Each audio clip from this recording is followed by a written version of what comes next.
அன்பு நண்பர்களே, அனைவருக்கும் அன்னை சமையல் உமாவின் அன்பான வணக்கங்கள். இன்னைக்கு அன்னை சமையலை பார்க்க போகிறது சிம்பிளான லஞ்ச் பாக்ஸ் ரெசிபி முட்டை சாதம். இது ஒரு 10 நிமிஷத்துக்குள்ளே செஞ்சு முடிச்சிடலாங்க. குழந்தைங்க நல்லா விரும்பி சாப்பிடுவாங்க. கடாயில் தேவையான அளவு எண்ணெய், 1 டீஸ்பூன் சோம்பு, கொஞ்சம் கருவேப்பிலை, நீளமாக நறுக்குன்னு 2 வெங்காயத்தை சேர்த்துக்கலாம். இது வந்து பார்த்திங்கன்னா மீடியம் சைஸாக இருக்குங்க, அதனால் 2 போட்டிருக்கேன்.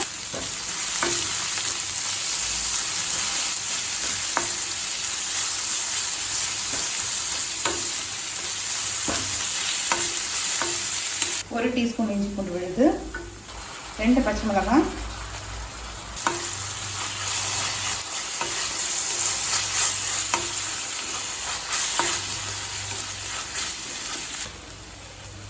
தேவையான அளவு உப்பு,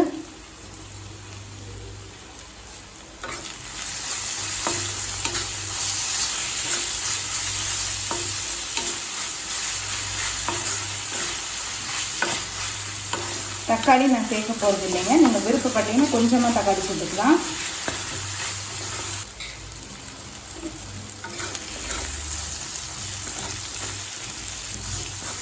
வெங்காயம் இஞ்சி பூண்டு எல்லாமே வதங்கிடுச்சு. இப்போ 3 முட்டையை அடித்து வச்சுருக்கேன். இப்போ இதை சேர்த்துக்கலாம்.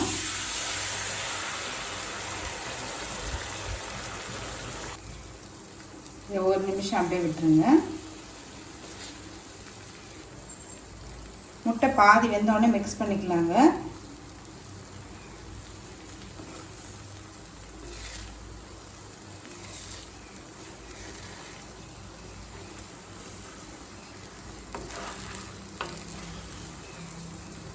லைட்டாக கலரி விட்டுக்கோங்க.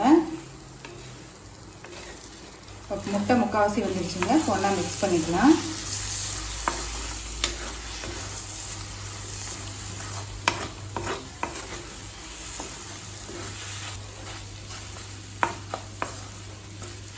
இப்போ எல்லாத்தையும் நல்லா மிக்ஸ் பண்ணியாச்சு. இப்போ அடுத்தது நம்ம சாதத்தை சேர்த்துக்கலாம். 2 கப் சாதம் சேர்க்குறேங்க. இப்போ அடுத்தது இது கூடவே 1.5 டீஸ்பூன் மிளகுத்தூள் சேர்த்துக்கலாம். 1/2 டீஸ்பூன் கரம் மசாலா. இதை நல்லா மிக்ஸ் பண்ணிக்கலாம்.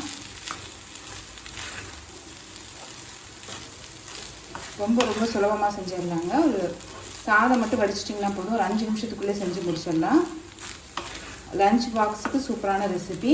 குழந்தைங்க நல்லா விரும்பி சாப்பிடுவாங்க.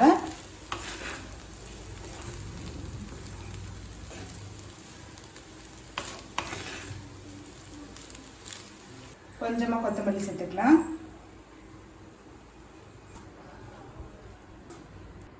இப்போ முட்டை சாதம் ரெடி ஆகிடுச்சுங்க. நம்ம சர்வ் பண்ணிடலாம். இப்போ சுவையான முட்டை சாதம் ரெடி ஆகிடுச்சு. ரெசிபியை ட்ரை பண்ணி பாருங்கள். கண்டிப்பாக உங்களுக்கே பிடிக்கும். ரெசிபி பிடிச்சிருந்ததுன்னா வீடியோவை லைக் பண்ணுங்கள், கமெண்ட் பண்ணுங்கள், ஷேர் பண்ணுங்கள். இது வரைக்கும் அன்னை சமையல் சேனலை சப்ஸ்கிரைப் பண்ணாதவங்க சப்ஸ்கிரைப் பண்ணுங்கள். தேங்க்யூ.